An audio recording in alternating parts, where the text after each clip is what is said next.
Hello friends, civil engineering के field ज्ञान में आज आपको स्वागत है।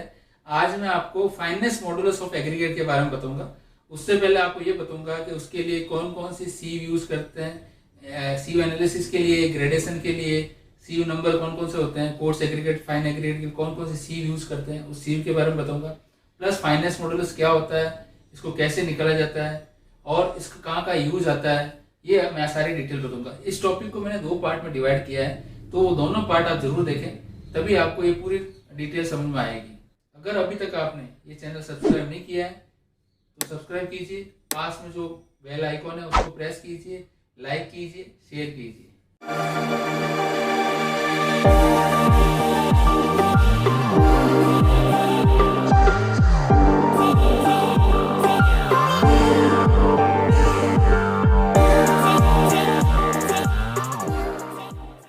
देखिए फ्रेंड्स, आज हम एक टॉपिक पे डिस्कस करेंगे।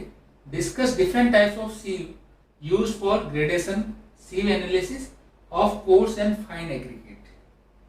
मतलब कौन कौन सी सीव जो है ग्रेडेशन में यूज आती है। अगर कोर्स एंड फाइन एग्रीगेट का अपन सीव एनालिसिस करते हैं तो कौन कौन सी सीव यूज आती है। तो पहले तो अपने को ये ध्यान होना चाहिए ग्रेडेशन क्या चीज होती है या ग्रेडिंग क्या चीज होती है एग्रीगेट की। तो ग्रेडेशन क्या चीज होती है कि देखा होगा आपने कि अपन जो कंक्रीट मिक्स तैयार करते हैं उसके अंदर क्या करते हैं, एक पोर्शन लेते हैं सीमेंट का, 2 पोर्शन अपन फाइन एग्रीगेट लिया और जैसे 4 पोर्शन अपन कोर्स एग्रीगेट लिया। ये क्यों लेते हैं? क्योंकि कोर्स एग्रीगेट होगा उसके अंदर जो वर्ड्स होंगे वो कौन फिल करता है, फाइन एग्रीगेट। और फाइन एग्रीगेट के अंदर जो वर्ड्स होते हैं उनको कौन फिल करता है, सीमेंट। ठीक है, जब ये तीनों को मिक्स करते हैं और उसके बाद इसके अंदर वाटर मिक्स करते हैं तो इसके अंदर जो भी वर्ड्स होते हैं वो वर्ड्स पूरी तरह से खत्म हो जाते हैं।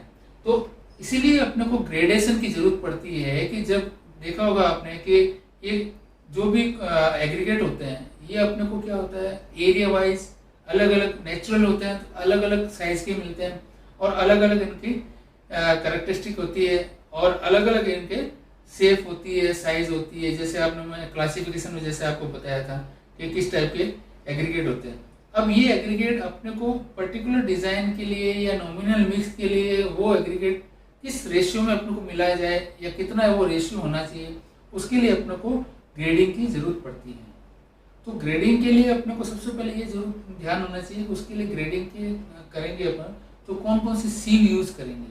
तो सीव के नंबर या सीव की साइज अपने को पता होनी चाहिए कि जो भी ग्रेडिंग करनी है, ग्रेडेशन करना है, उसके लिए सीव कौन सी होगी। तो देखिए कोर्स एग्रीगेट और फाइन एग्रीगेट।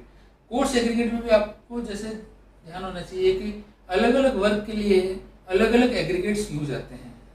ठीक है, जैसे किसी वर्क के लिए 40 mm size nominal size count होती है, किसी वर्क के लिए 20 mm, किसी वर्क के लिए 16 mm, 12.5 mm। ठीक है, तो अब जिस वर्क के जिस एग्रीगेट के लिए अपने को ग्रेडेशन करना है उसकी सीव कौन कौन सी होगी वो मैंने आपको एक टेबल फॉर्म में बताई है।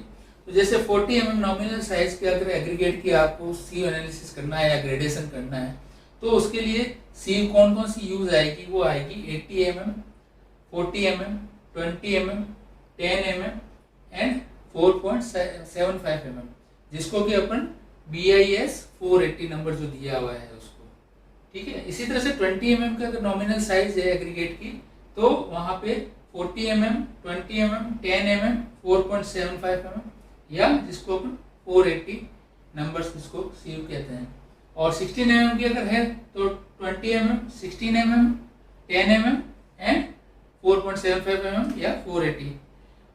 सिमिलरली 12.5 की अगर करेंगे तो 20 mm, 12.5 mm, 10 mm and 4.75 mm या 480 नंबर की सीव जो है अपन को यूज आएगी।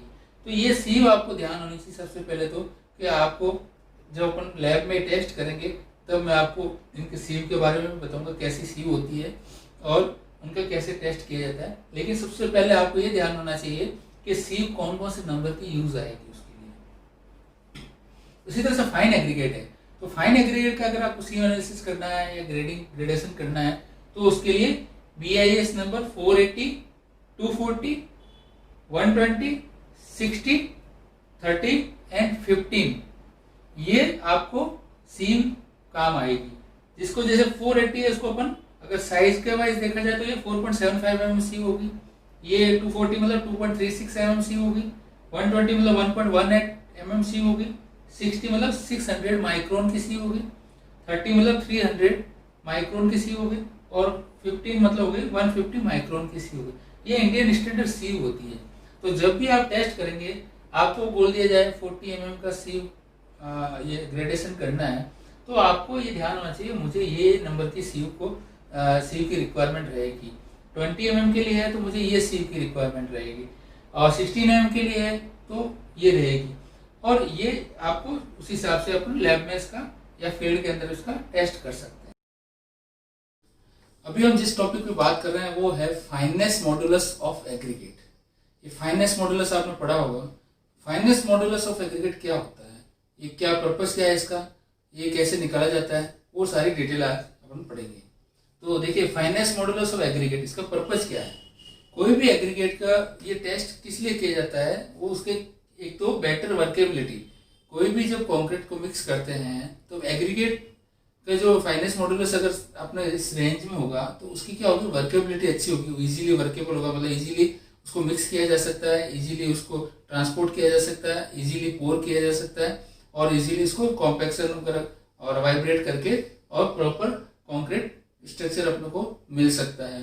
सेकंड पर्पस क्या है इसका, डेंस कंक्रीट। डेंस कंक्रीट मतलब कंक्रीट के अंदर वॉइड्स कम से कम होंगे तो वो क्या होगा, कंक्रीट की स्ट्रेंथ अच्छी होगी। तो वॉइड्स को कम करने के लिए भी अपने को ये फाइनेस मॉडुलस एग्रीगेट के अपने को चेक करना चाहिए।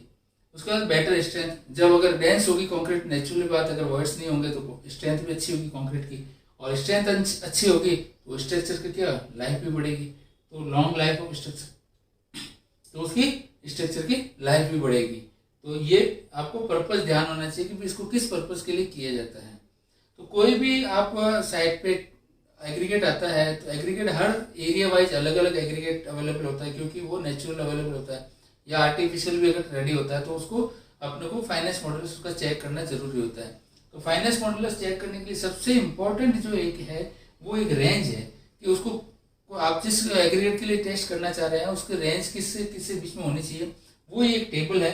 ये टेबल आप अच्छी तरह से इसको नोट कर लीजिए, और ये बहुत ही इंपॉर्टेंट है, क्योंकि ये टेबल अगर आपको ध्यान होगी, ये रेंज अगर आपको ध्यान होगी, तभी आप फाइनेस मॉडुलस का टेस्ट कर पाएंगे और ये चेक कर पाएंगे कि ये एग्रीगेट एक्सेप्टेबल है या नहीं है। तो ये aggregate approved value of FM, finance modulus की जो अप्रूव्ड वैल्यू है वो क्या है। देखिए, फाइन एग्रीगेट मतलब क्या हो गया, सैंड, ठीक है। सैंड की साइज क्या होती है अपने को पता है, 0.75 टू 4.75, ठीक है। तो इसके लिए जो है फाइनेस मॉडुलस है मिनिमम कितना होना चाहिए, 2.2 से 3.2 के बीच में होना चाहिए। अगर अपन फाइनेंस मॉडुलस जैसे अगर आगे अपन चेक करेंगे तो अपने को अगर इस रेंज के बीच में अगर आपको को फाइनेंस मॉडुलस मिलता है तो मतलब ये फाइन एग्रीगेट जो सैंड है वो सही है, वो एक्सेप्टेबल है। अब इसके अंदर भी अपन ने 3 कैटेगराइज कर दिया। देखिए, आपको पता होगा कि जैसे मैंने पहले बताया था आपको, सैंड क्या होता है, प्लास्टर के लिए अलग सैंड काम आती है, या चुनाई के लिए है, या मैसोनरी जैसे मैसोनरी कहते हैं इसको, या कंक्रीट के लिए तो अलग सैंड काम आती है। तो सैंड की में भी फाइन सैंड होती है, कोर्स सैंड होती है, मीडियम सैंड होती है। तो अगर उसमें भी अगर को कैटेगराइज करना है या उसमें भी अगर टेस्ट करना है तो वो भी अपन कर सकते हैं। तो उसकी भी आपको रेंज मैं इसमें बता रहा हूँ। जैसे फाइन सैंड है तो उसमें 2.2 टू 2.6 के बीच में अगर आती है तो फाइन सैंड एक्सेप्टेबल है। मीडियम सैंड है तो 2.6 टू 2.9 इसके बीच में अगर फाइनेंस मॉडुलस आता है तो एक्सेप्टेबल है। और कोर्स सैंड है 2.9 टू 3.2 के बीच में अगर है तो एक्सेप्टेबल है। तो ये हो गई तीनों सैंड की category, fine, medium and course. और ये ओवरऑल कैटेगरी हो गई सैंड का है 2.2 से 3.2 के बीच में होनी चाहिए। अब कोर्स एग्रीगेट है तो कोर्स एग्रीगेट में देखिए 10 mm के लिए जैसे मैंने आपको बताया था कि जो एग्रीगेट भी है अलग अलग वर्क के लिए अलग अलग नॉमिनल साइज के एग्रीगेट यूज आते हैं। तो 10 mm का जैसे कहीं यूज आ रहा है, 20 mm नॉमिनल साइज का यूज आ रहा है, 40 mm नॉमिनल साइज का यूज आ रहा है, 75 mm का यूज आ रहा है। तो इसमें भी देखिए रेंज होगी। 10 mm का अगर नॉमिनल साइज का कोर्स एग्रीगेट यूज आ रहा है तो उसकी जो है फाइनेंस मॉडुलस है 3 से 3.5 के बीच में वेरी करेगा। इसके बीच में अगर उसका फाइनेंस मॉडुलस आता है तो वो एक्सेप्टेबल है। अगर इसके रेंज से बाहर चला जाता है या इससे कम आता है तो वो अपन एक्सेप्ट नहीं करेंगे। फिर होगा 20 mm, 20 mm का 6 to 6.9, इसके बीच में अगर आता है तो एक्सेप्टेबल है।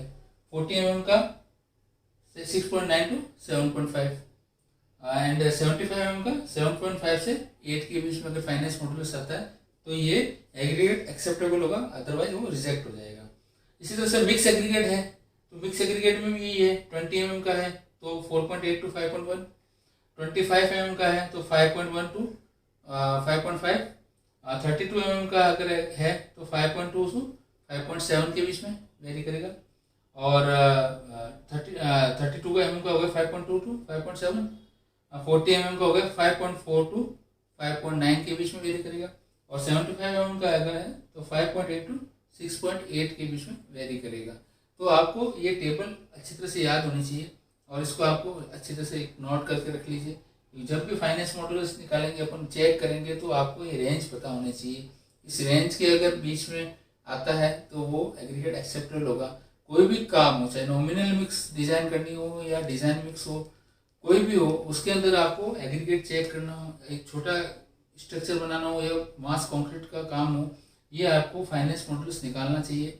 और फाइनेंस मॉडुलस से ही वो कंक्रीट आपके वर्केबिलिटी अच्छी होगी, उसकी डेंस कंक्रीट मिलेगी, बेटर स्ट्रेंथ होगी and long life structure, long life होगा। अब better workability with less cement का मतलब क्या हुआ कि एक आपने रेशियो तो जैसे अपने को ध्यान होता है, जैसे आप डिजाइन मिक्स करने जाते हैं तो डिजाइन मिक्स करने जाएंगे तो जितना अगर कोर्स एग्रीगेट फाइन एग्रीगेट के अंदर वर्ड्स अगर मिक्स करेंगे तो उनके वर्ड्स कम से कम होगा तो सीमेंट की भी रिक्वायरमेंट उस हिसाब से कम होगी। अदरवाइज वर्ड्स ज़्यादा रहेंगे तो सीमेंट की भी रिक्वायरमेंट ज़्यादा होगी, तो सीमेंट की भी वो कंजप्शन को कंट्रोल कर सकता है। तो ये आपको ध्यान होना चाहिए कि फाइनेंस मॉडुलस क्यों यूज़ किया जाता है, फाइनेंस मॉडुलस का रेंज क्या होनी चाहिए, ये होना, और इसके बाद अपन करेंगे कि फाइनेंस मॉडुलस निकाला कैसे जाता है। तो ये चीज़ आपको ध्यान होनी चाहिए। अगर अभी तक आप ये वीडियो देख रहे हैं, आपको पसंद आई है तो उसको लाइक कीजिए, शेयर कीजिए और सब्सक्राइब कीजिए। पास में बेल आइकॉन है उसको प्रेस कीजिए। Thanks for watching.